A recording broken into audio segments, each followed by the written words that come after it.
Okay, good morning. So we're in the first week of the Bein HaMetzodim, finished the week. It's also Parshas Matis Maseh. The Shalor writes that there's a connection between the Parshas and even the events that happen after Matan Torah, like Bein HaMetzodim. And yet it's still merumas in the Parshas. So I think it's appropriate to, being Chassidus, to look at the Parsha, especially Parsha Maseh, and through the lens of Chassidus. We're calling it the travels and vacation through the lens of Chassidus. So the question is Yedua, the famous question, why does it say Eila Maseh? There's a whole Parsha dedicated to the Masoyos, when it's really just repeating what happened throughout Sefer Bamidbar, and actually began even at the end of Sefer Shmos. So you know that the order of the Parshas, after the Mishkan was established, the Chodesh Nisan, in the Parsha Pekudei, so it says, Vayered ha'onon, and when the onon would come down below, that's when the Mishkan would rest, and that's when the Eibishter would speak to Moshe. And then, if you read the Seder HaZmanim, essentially from Parsha Pekudei all the way to the middle of Parsha Ba'aleischa is one hemshech of all the halachas that were said in those days, from the Chodesh Nisan through the Shivas Yimei Miluyim, B'yei Mashmini. So essentially, Sefer Vayikra is all a continuation of the end of Pekudei, after the Shechina was Zered, when the Eibishter spoke to Moshe, V'yedaber al Moshe Leimer, etc., all the halachas. When do we return to the narrative, to the sequential narrative in Seder HaZmanim? It's Parsha Bamidbar, Parsha Nosei, middle of Parsha Ba'aleischa, because Nosei is still Chanukas HaMizbeach, Chanukas HaMishkan by the Nisim. Then comes Ba'aleischa, Saneris of Adon, Gedela Shalcha Mishalehem, and then later it says, then Be'echad, Be'esim Chedesh Hasheni, which is Chedesh Iyar, and finally the Onan, Ola Onan. So that's the Onan that came down to Chodesh Nisan all the way till Chafir. So basically for a month and 20 days is the whole Parshas Vayikra till middle of Ba'aleischa. Just interesting to note, simply when you learn Chumash, how much is dedicated just to that.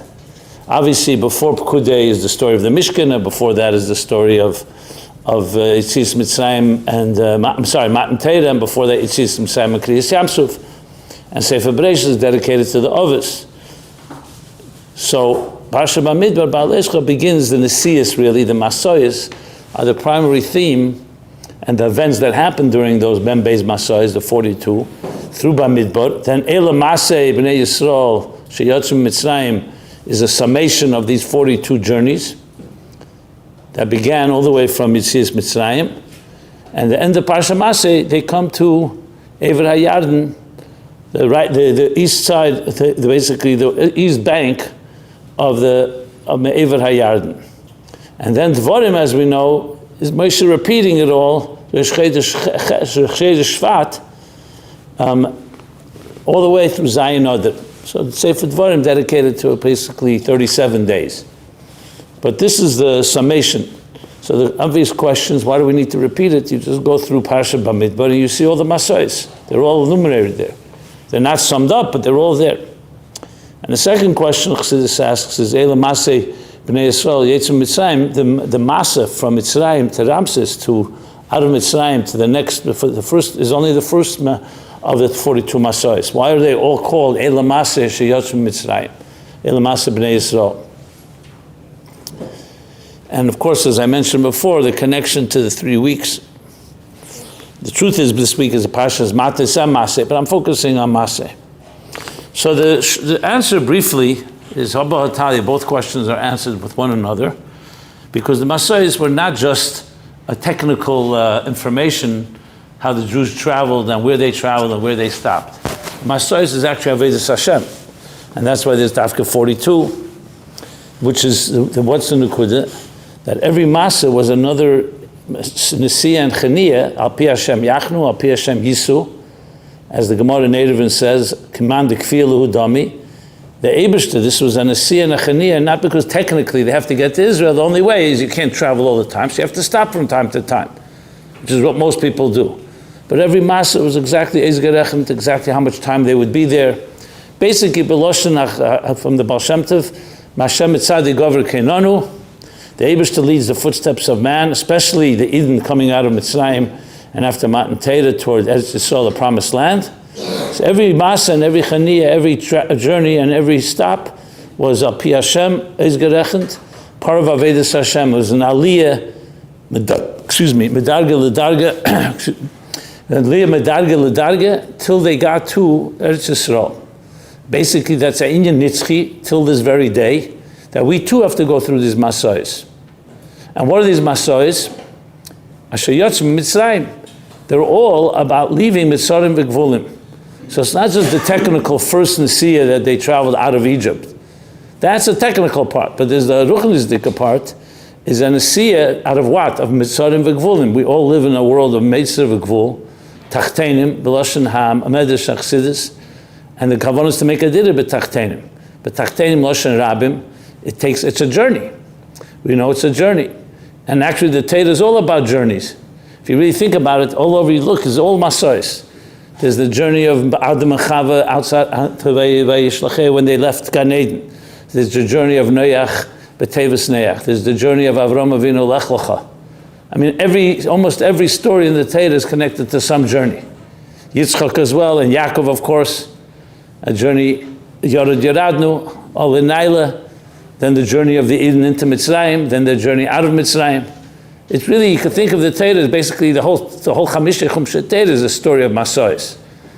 But the Masois in the Midbar Amim, the bitter, as Chassidus says, the bitter of Nachasar of Akriv, Eretz Sia v'Oyef, of a dark and parched and arid earth, which is a Midbar, and to turn that into a Dira B'Tachtenim, that's the Masois, the Membez Masois. The Alter Rebbe explains L'Kutei Torah. Why is it 42? He actually asks, why is it not 49? If you're talking about Birur Ha'elam, like we see by Sfiras Eimer, it is 7 times 7. The Zayin Midas times the Zayin Midas. Chesed through Malchus times 7. Each one has the 7 within them. So he explains because the Masois, the Ikar focus is the 6, 7 times 6, not Malchus, even though you have the sphere of Malchus, but it's the 6 spheres in each one of them. And he explains there the reason why that's the case. Whereas the Sfiras Eimer is more detailed, the birur of the Nefesh Habamis. The Masois is more of the birur of the Midbar. And as such, it's 7 times 6. I'm not going to go through the details of it. You can look in L'Kutei Torah, this week's Parsha, where he talks about why it's 42. But bottom line, as the Baal Shem Tov says, Masois is not just a story from then. It's an ongoing story, even till this day. That's what the Baal Shem Tov says. We all go through 42 journeys in our lifetime. And Degel Machal Ephraim says B'Shem Baal Shem Tov that we all go through all 42 journeys every day, not just in our lifetime. A few years ago when I was giving a shir, someone asked me, is there an explanation for each one of the journeys? So I went to do a lot of research. And some I found, not a lot, and I actually wrote up a whole thing on all 42 journeys based on different svarim, some from Chassidus Chabad, some from other Makedis in Kabbalah and in other Chassidus. In English, a breakdown, and it's actually fascinating that the 42 journeys go from childhood till adulthood, till old age, essentially in the order of the Mishnah. If you start reading the names of each Mokim and what they did there, it really is an order of a lifetime, as the Baal Shem Tov says. The Baal Shem Tov doesn't spell out the 42. He just says we go through the 42 journeys in our lifetimes. But it makes sense that we go Mamat L'Mayla. We go from birth all the way till Ben Esim, Ben Me'ev Esim. So essentially the journeys, and it's all different dargis and Aveda of the whole Membez Masois.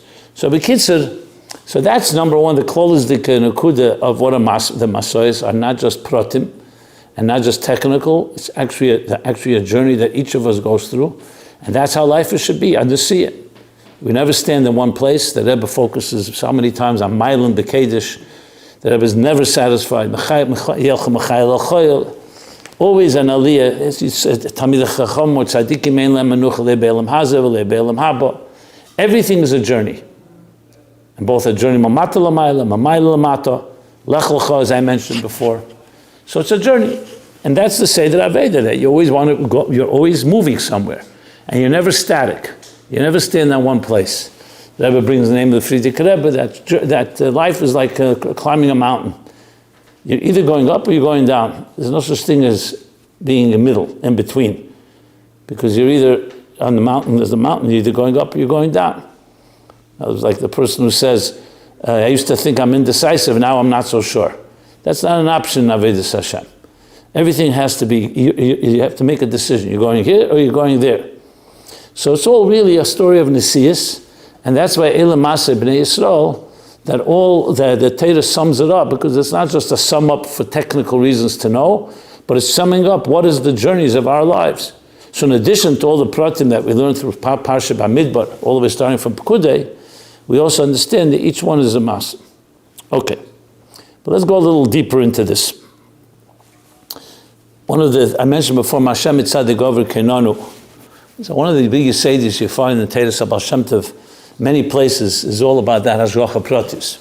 That the place you live and the places you travel to, even if you're traveling for your own reasons, for business, for vacation, for a simcha, whatever the reason that brings you somewhere, there's no such thing as you're there just there because you ended up there for business purposes. It's because the Eibishter wanted you there. The only way to get you there was to give you an excuse. So it could be a simcha, it could be a positive thing, sometimes, God forbid, a negative thing, business. But a person should always know there's always a deeper reason. We all know the story, famous story with Chaim Rappaport. With the Baal Shem Tov, he sent him on a shlichus somewhere, and it was Mekayim the shlichus, and then the Baal Shem Tov insisted on knowing how he traveled. Okay. Seems a derech hagav, who really cares whether you traveled to Mizrach, Ma'ariv, Tzof, and Dorim? But the Baal Shem Tov insisted. Okay. So Reb Chaim started laying out. He said, the first day I traveled this place, I stayed in an inn overnight. The next day I traveled a different, continue my journey toward the Mokom HaShlichus. And the second night there was no inn, there's no place to stay. So I camped out near the edge of the road. So this is the story, but B'kitzur, in the morning I woke up, he tells the Baal Shem Tov, I washed my hands, said my brachas, my prayers, and then I sat down to have something to eat. And there was a spring or a brook of water near the edge of the road. And I went there, I filled it up, and I made a bracha, Baruch Atah Hashem L'kein Melech Ha'olam, Shehakol Niyeh B'dvarei. The Baal Shem Tov jumped up in excitement and said the famous words that the whole world, from beginning of Ma'aser Bereishis, was waiting for it to come, for you to come there and make a bracha on this water. That's the story. We don't even know what the shlichus was. The whole thing was the shlichus, but we know the Rebbe brings from the Ragat Shava that even the hilach l'mizbeach, even achonah to something, the Rebbe speaks about in the Sikh, Nun Aleph, Pinchas, Barichas, last week's Parsha, that there's no such thing in Kedusha that's a hachonah. Even if it's a hachonah, it has to be a navei de gamke. So even the hilach l'mizbeach, he walked to the mizbeach to make zirkas adam, even though the whole kavanah of walking, you're only walking because you have to get to the mizbeach. But the halacha itself is also kedusha, and therefore has a kavanah too. As he brings there from the Teira Shalom, from the Rebbe Rashab, that a pnimi vuariz likter in ganzen.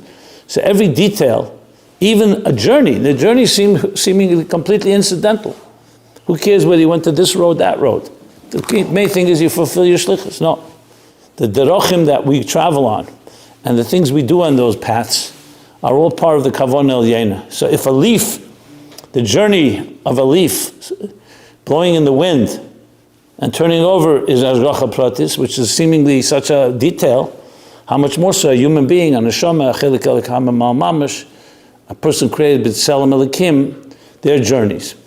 And this story captures it. I share this story very often when I travel, because it's a very medidik maisa that you could teach people, anyone, that every detail of your life, even things that seem so agav, you're walking down the street, you're going shopping, you're going to do some chore, some whatever it may be.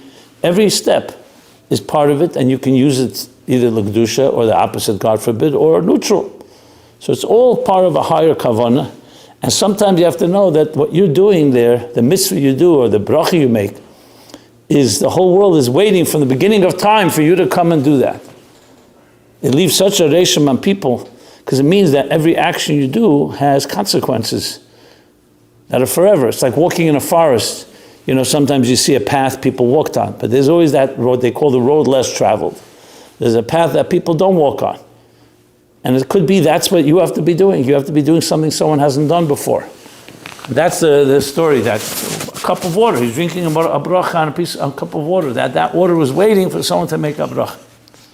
So it's a way to look at the masoyas. So there's a famous ha'ara, just to read, in the Likutei Torah, in the Sofis, when the Rebbe printed the Likutei Torah, he added, as we know, Mafteach Inyanim, an index, Mafteach Shemes, Svarim, Anoshim, between Bilti Regilim, different expressions, and also Hashmotas from other Tfusim, from other prints and other manuscripts. So there's one that is always very interesting one. In Pasha Dvarim, Ha'ara and Daf Mem Gimel Amud Gimel, the Rebbe writes like this.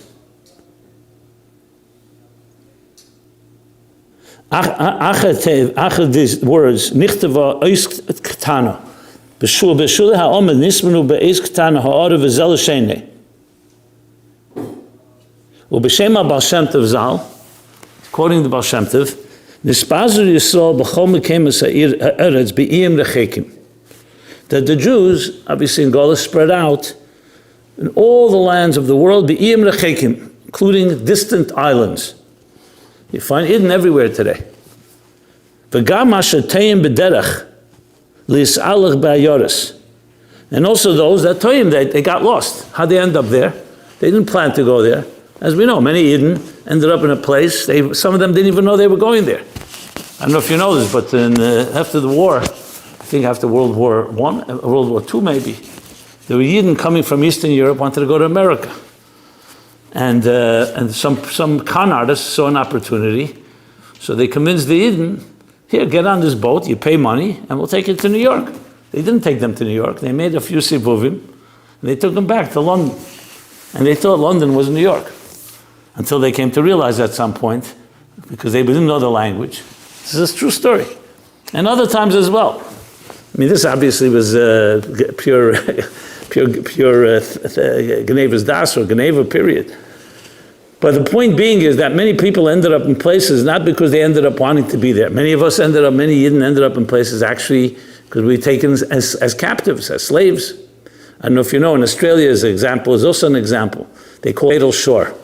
How did white English-speaking people end up in Australia?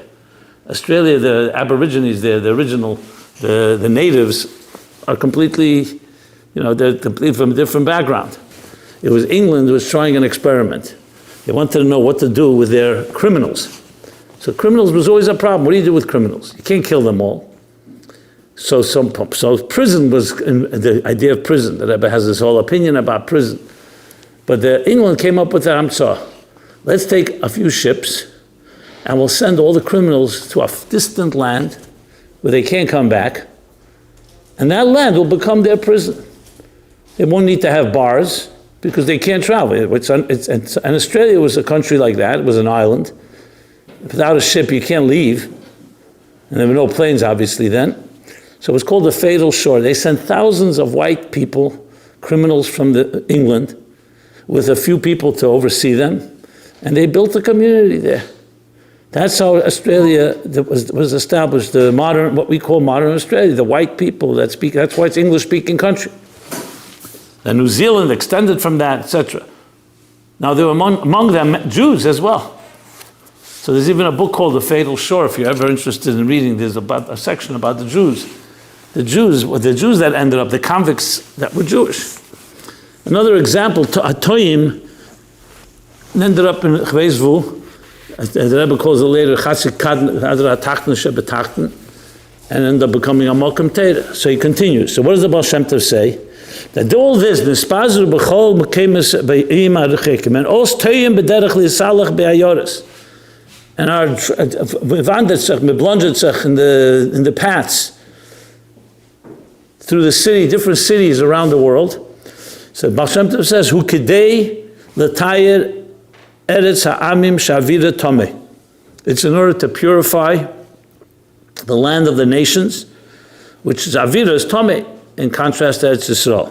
V'Yisrael b'emunosam hapshutam, and Eden with their simple faith, b'leiv kol echad v'echad Yisrael, af shehu b'chinas shina. Even someone who's in a state of shina, which means he may not even be aware. And we know today, this Baal Shem Tov is literally telling us about our times. How many Yidden today are in a state of shina? Afilo hachi b'taheres eretz ha'amim tumas eretz ha'avir. Mepnei shu ha'teres baila. Eishes chayil ha'teres baila explains eretz is malchus, and malchus is eishes chayil ha'teres baila, goes all the way up to keser. This is from a Ksav Yad, one of the Kisvei Yad on Kutei Torah. So you don't have a more clear spelling out of what Masoyes Ha'al Chassidus. Clearly says, Mitayr the Eretz Ha'amim, Tumas Eretz Tomei, but through our Aveda. And even Eden that are in a state of Shina, which would mean that even if they're Begoli, necessarily not learning Torah and doing mitzvahs all day, but their mere fact that they're there, some form of a bitter. Can move on. This is the yesod, if you really think about it, of Yefutza Meinesecha Chutza, and the very concept of shlichus. This is mamish hamakir for it. That it's not that we go all over wherever there are Eden all over the world because there's a kavanah there. The kavanah is to bring Yiddishkeit, to bring Elokus in those places. And mimatayah the avir, mizachir the avir. I once heard, near 770, the Reb Friedrich Rebbe lived on the second floor of 770. If you go in the Chotzer where they build the sukkah, where there's the tashlich, so there's a porch. There's a porch, a small porch on the second floor. That porch was the Friedrich Rebbe would go out on that porch. There's actually a picture of the Friedrich Rebbe sitting on the porch with vines around it. They put vines so people couldn't see the Rebbe, Friedrich Rebbe. Friedrich Rebbe would go out there on the porch. And he once said that people meint as a ge'areis chapen luft. He's going to catch some, fresh air. He says, "Nein, mezachich zayin the avir." That's how he called it. He goes outside to be mezachich the avir. So I heard from the same person. He told me he was a bacher in Bedford and Dean at the time. Bedford and Dean was the yeshiva Timchet Mim established, literally Bedford Avenue and Dean Street. I was there as well as a kid. Later it moved to Ocean Parkway. So one day the news gets that the Friedrich Rebbe is on the porch, and for some reason someone opened up the vine a bit. So you could see the Friedrich Rebbe from an angle. If you stand like where in front of the library is, the Rebbe's library, the angle, you could see the Friedrich Rebbe. Now this is a big thing then. We're talking about Tafshin Tes. You have to remember from around Tafshin Ches and on, maybe even earlier, no one saw the Friedrich Rebbe. Very, very few people saw the Friedrich Rebbe. He wouldn't come out berabim. There was no more fabringens. There were fabringens, but it was just for the family and close people. And even the Yom Tevim, Yom Meroyim, the Friedrich Rebbe davened privately. He would just come out for maftir, or they would open the door for shefer, or the different things. But the Rev Bochrim, they never had a chance to see the Friedrich Rebbe. So it was a big thing to see the Friedrich Rebbe, to see the Rebbe. So someone said the vine opened up. You can imagine everybody came running. I don't know how many people there were, 20, 30, I don't remember how many in yeshiva. He says, so whole Bedford and Dean emptied out, and everybody's standing on that corner of right after 770, the next building, looking at the Friedrich Rebbe. Friedrich Rebbe waved with his hand when he saw them, meaning they should walk by. So they all walked through the Chotzer to Union Street. Now it's closed off. Kavyachal HaKoil was supposed to be there one day. There was once a Koil there, but meanwhile it's closed off right now. But now it was open, they walked to Union Street. They all walked by. One Bacher had a taiva to see the Friedrich Rebbe a second time. So he walked a second time. He came around Kingston and came to walk through the Chotzer again. Okay, fine. Anyway, then the story ended. Everyone went back to yeshiva. A half hour later, this guy that told me the story was a bacher at the time. He said a phone call comes to Bedford and Dean, to the Anhola. Friedrich Rebbe's masker, not sure who, called and said the Rebbe's gesagt, Friedrich Rebbe, said that the bacher that went a second time, Friedrich Rebbe clearly noticed, As a bocher darf sich nicht drehen in the gassen. That's what the Rebbe said. A bocher doesn't have to hang around in the streets. No, it was the first time you walk by to see the Rebbe, there's an Indian in that. But some drehen sich in the gassen. The second time was already indulging. Thought it interesting, hier der Sache ist gerecht. A bocher darf sich nicht drehen in the gassen.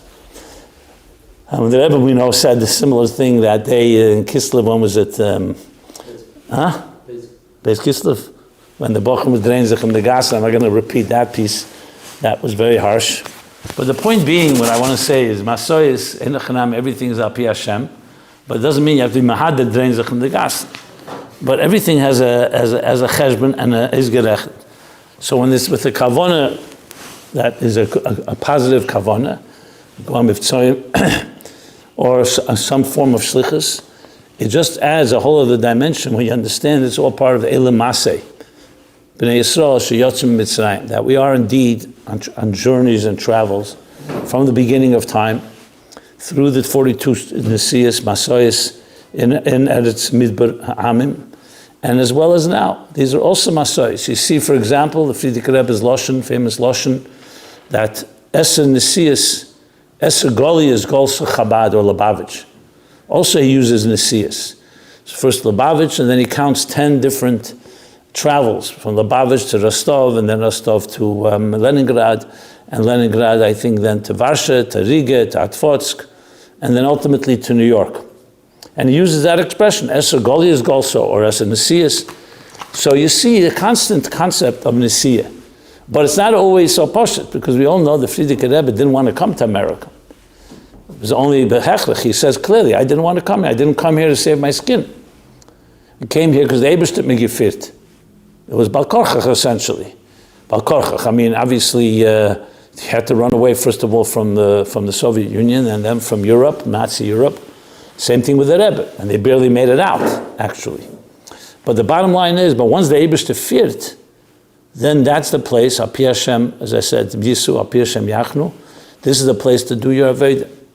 I mean, you see how much the Rebbe makes of this a big ikar, even about going to Eretz Yisrael. In fact, the last Fabring, the Leisato we have from the Rebbe Vayakil, Nun Beis, and he said the Frierdiker Rebbe didn't go to Eretz Yisrael. He only went because of the Kfarim, which he writes in his letter, because he hasn't been to the Tzion in Russia and Soviet Union. So he's going to Eretz Yisrael. This is a big chiddush. You're going to Eretz Yisrael. Eretz Yisrael is Eretz HaKedesh, etc. Now, Frierdiker Rebbe visited them, became a Sakdeshim, all the details, the Kesel, and he went to Tzfas and Tveria and many of the cities and Chevron, etc. But his main reason, and you see by the Rebbe how the Rebbe was very, very careful, and did not end up going in Eretz Yisrael, the different explanations the Rebbe gives for it. But one of the main ones is because Al Pi Hashem Yasu, Al Pi Hashem Yachnu, we don't go where we want to go. The Rebbe once said to someone, you asking what I want? Of course I want to go to Eretz Yisrael. Of course I want Mashiach to come. But the Eibishter Firdevel, the Eibishter brought me to New York, to America. It's not that I wanted to be here because I like America or America is a nicer country. That's not the reason. It's because everyone's there, Mokam HaShlichus. Why the Rebbe was so makbid. Even people in Sakona, you probably know that in Russia, in the Soviet Union when it was a Sakona Mamish, the Rebbe said a number of times that if you ask me, anyone that is a chassid, that can stay, should stay, because the Yidden need them. They need them to help learn, just to be for chizuk. The Rebbe said, I'm not mechriach anyone, because it was clearly pekuach nefesh. And people wanted it. But the Rebbe's attitude was always that you're a shliach. And even if it's a challenging situation. So with former Soviet Union, it was more complicated because it was a sakona. But the Rebbe said a number of times, and there were Yidden that taka remained because of that. They didn't remain because they wanted to. Even if they had the opportunity, because the Rebbe felt the same thing. The Rebbe brought Simon Shinchov test regarding running from Crown Heights when it was difficult times here in the late 60s. I remember my childhood when this community turned from Kamamish, from white, and almost all the Jews ran away except Chabad, and there weren't many families. And there were sakonis, it was dangerous in the streets. But the Rebbe insisted, same thing in South Africa, when there were sakonis there, and three quarters of the Jewish population left. It was always that attitude, Al Pi Hashem Yisu Hashem Yachnu. This is your Mokam HaShlichus.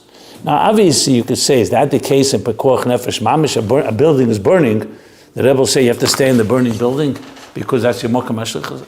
Obviously there are Hagbolas and there's a line to be drawn. We're talking about all, like for example, the Rebbe did leave the Nazi Europe. Well, he didn't say, I'm going to stay here to help the Jews. Because you were talking about Mamash Sarkonis Nefoshes directly. In the Soviet Union, it was Pekuach Nefesh, but it wasn't like an immediate that they're rounding you up. You know, if a Jew Taka was rounded up, we know Yidden ran away from Russia. The early Chassidim that came to America was mostly cases because there was a Masida, someone informed on them, or there was some reason that the government wanted to arrest them. So if you're talking about it directly knowing you're going to be arrested, or directly knowing that they may shoot you, Chman al-Islam, not you, somebody, then obviously it's a different story. But in general, just fear alone. So this is basically all the yesod of Al Pi Hashem Yisu, Al Pi Hashem Yachnu, the story of the Masois, which is really the deeper meaning behind constant shlichus in today. Today we have the opportunity, as the Rebbe said, today it's not Pekuach Nefesh at all, on the contrary. You can go anywhere in the world and you'll be celebrated. Not saying there's no challenges. It's difficult for children, for chinuch, for kashrus, mikveh. But from a point of view of sakana, not a sakana, on the contrary, you see how shluchim are matzliach all over the world, in every corner of the world. Literally, like it says, iyam rechekim, and even places, you go across the United States, you're surprised. Certain cities, you find Anshe Chabad, even though these shuls may have changed their personality over the years. You mamish find Yidden everywhere. I mean, there's cities like, it's not a surprise anymore. Places like Milwaukee or St. Louis or Detroit or, in Virginia, in Charlotte, Charleston and other places like that. You come to a place and you see an old shul. Sometimes they'll even say Tzemach Tzedek or Anshe Chabad or Anshe Lubavitch. It's just interesting to see how Yidden ended up here, even in the early years. Unfortunately, some Taka got assimilated. But the point is, like he says here, that wherever Yidden end up, it's all Mitzadek Havon El Yena, that they're being led there. Which essentially is also Hirah for all of us. You know, people ask, where should be my Mokam HaShlichus?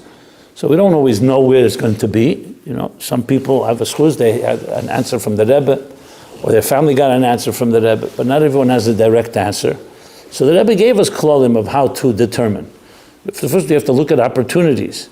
The fact is, if your family grew up in a certain city, and they know the people in the city, and if there's an opportunity, it can be a sign of Hashgacha Pratis, that's the right place. I'm not saying definitely. Some people feel the other way around. The farther from their family, the more appropriate it is. It all depends on the conditions. The point is, Hashgacha Pratis is not always easy to know where the Eibishter wants you to be. But it's more likely for guys, let's say English speaking, to end up in a country where you can't speak English. There are many English speaking in Russia and other places, and they learn the language. Again, but the fact is, usually you like to look at places that you're more shaykh to your language or your minhagim. But again, that's not a klal. We know clearly there are people who went to places that they didn't know any language and they didn't have anything connection to that culture. You know, there's a famous story, I heard from Rabbi Lezer Shem Tov, who ended up a shliach in Uruguay. So, what's he doing in Uruguay, right? Uruguay is a Spanish-speaking country, though he spoke Spanish because he was a shliach, I think, in one of the South American countries. But when he started raising money for Uruguay, he called up the famous Nadiv, the famous philanthropist, we all know him, George Rohr, and he asked him, would you help me establish Chabad in Uruguay? I'm going, I need to. So George Rohr said to him, what shaykhs do I have to Uruguay? You know, like he liked to give money in Russia, places where he did business. What shaykhs do I have to Uruguay? So Lezer Shem Tov wisely answered, what shaykhs do I have to Uruguay? So he gave him a good nadava, because it was a good response. What shaykhs does he? He's just not born there. The Rebbe wants him to be there, so he's there. And that's what he responded to. So we know, not always we have shaykhs to something, but Hashgacha Pratis leads someone there. You know, I know myself in my class, I remember there was a shliach from Florida who was coming to look for a younger shliach to bring him out. And someone told him a name. I don't know if I'll say the name, maybe. It's not, there's no sud here. Anyway, so he went over, he says, where's this and this guy? He went over to the wrong guy. The guy meant someone else. They both had the same last name, but not the same family. And he ended up going on shlichus there. And then he found out after he came on shlichus, that not he meant him and not that he meant him. It was completely kavyochel, an accident. The guy that he meant actually ended up being in a different city, somewhere in Texas. The point is, the Eibishter fit the Welt, you never know. I've heard stories like this also with shidduchim. Someone said, oh, here's a good bacher with a good name and everything, and they found out it was a completely different person.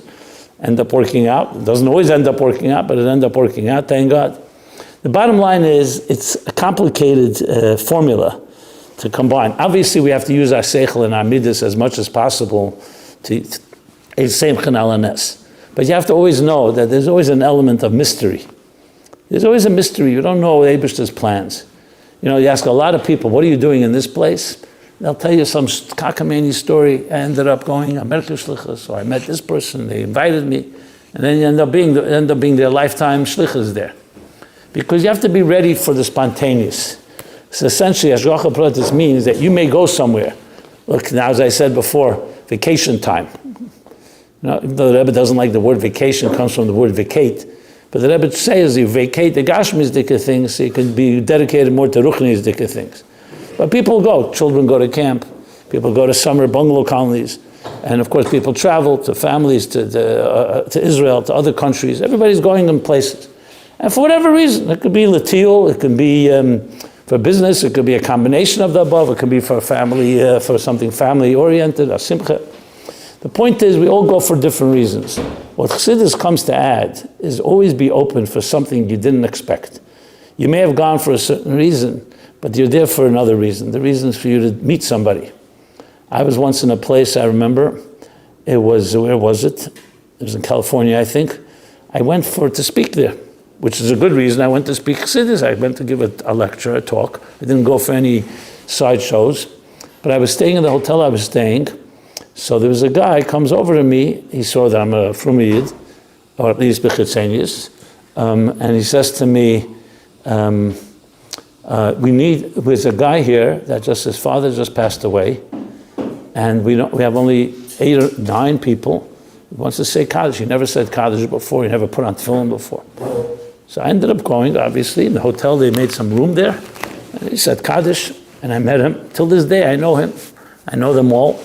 I didn't just go there like many people go, okay, say Amen, and then go back to their room. I realized I'm there for a reason. I never know why. Like the Rebbe wrote to the Neshei about being stuck in a snowstorm in Detroit. You're not stuck anywhere. Everything is for a reason. And I ended up mamish making connections there that I'm talking about now, 30 years later at least, that I know them and I continue to remain connected, especially that guy, become more Shemitah mitzvahs. The point is not so much where it ended up going, but always keep these connections. There's nothing that is by accident. And I know this, what I'm saying is obvious to all of you. You heard it thousands of times. But sometimes it has to be emphasized again. You know, Levi Yitzchak Barditchever once made an announcement in Barditchever. He said it was a Tuesday afternoon. For no particular reason, he said he wants everyone to come to the Beis HaMedrash at 3 p.m. Okay, nobody knew why. They thought maybe there's a Gzeir in Shamayim, maybe there's a Chvezvos. So everybody closed their shops, the schools closed, everybody came to shul, the whole Barditchever is packed. In shul, Levi Yitzchak Barditchever walks in, everybody's anticipating to hear what is he going to say. He gets up at the bima, he gives a clap in the bima, he says, "Vil me dir sein de Meilam, Asadar Rabbeinu Shalel." That was it. And then he sent everyone off. Now, they don't know there's a Rabbeinu Shalel, but you know, sometimes you need to be reminded, even obvious things.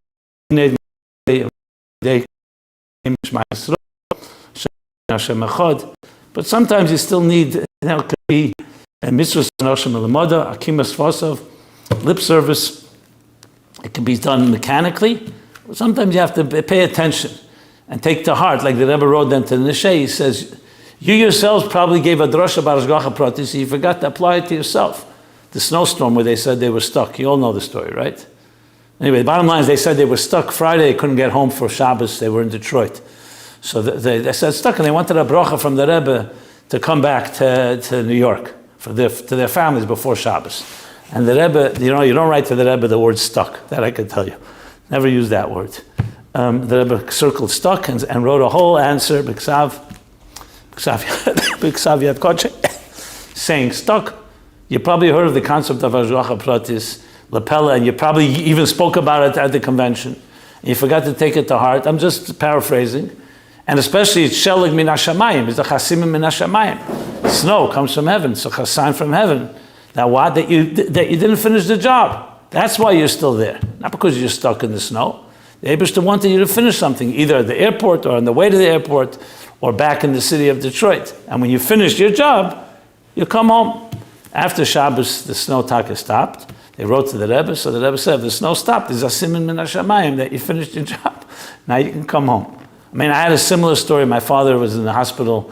He had a stroke, Rosh Hashanah, Yom Kippur, Tov Shenun. The Rebbe then was the only time the Rebbe made a fabring. The first day Rosh Hashanah, Rabbi Abel Groner told me that he thinks it was my father's chus. Kapan, however, but the Rebbe called me Erev Yom Kippur and gave me lekach for my father, and he said, das ist von Taten, ich sage mir so, hom a süßen Jahr, ich gebe ihm lekach, hom a süßen Jahr, gesunden Jahr, süßen Jahr. Und der Eibishter, als verendigt in die Schliches, auf was mit ihm dort geschickt, wird der Eibishter rauslassen. He finished his mission, why he was sent to the hospital, God will free him. Rabbi Chadikov, after Yom Kippur, came to my father and asked him if the Rebbe wants to know if he finished the shlichus. Well, clearly he did, because a few days later he came home. My point is, who goes to the hospital for shlichus? You go to the hospital because you have no choice. Because the doctors tell you, even then you don't want to go. But the Rebbe sees it differently. The Eibishter needed something done there. So it's another masa, another nisiyah. That's in a negative sense. But the bottom line is, wherever we go, there's opportunities, there's spiritual opportunities. May we use them well. As the Rebbe said, the Bedurim are already finished, so there's just a few little things we have to clean up. And we should already have the Geula Elamase, Anange in Eretz HaKedesh, Bnei Yisrael Sheyatzim Mitzrayim, with the final Masa from Golus into Geula.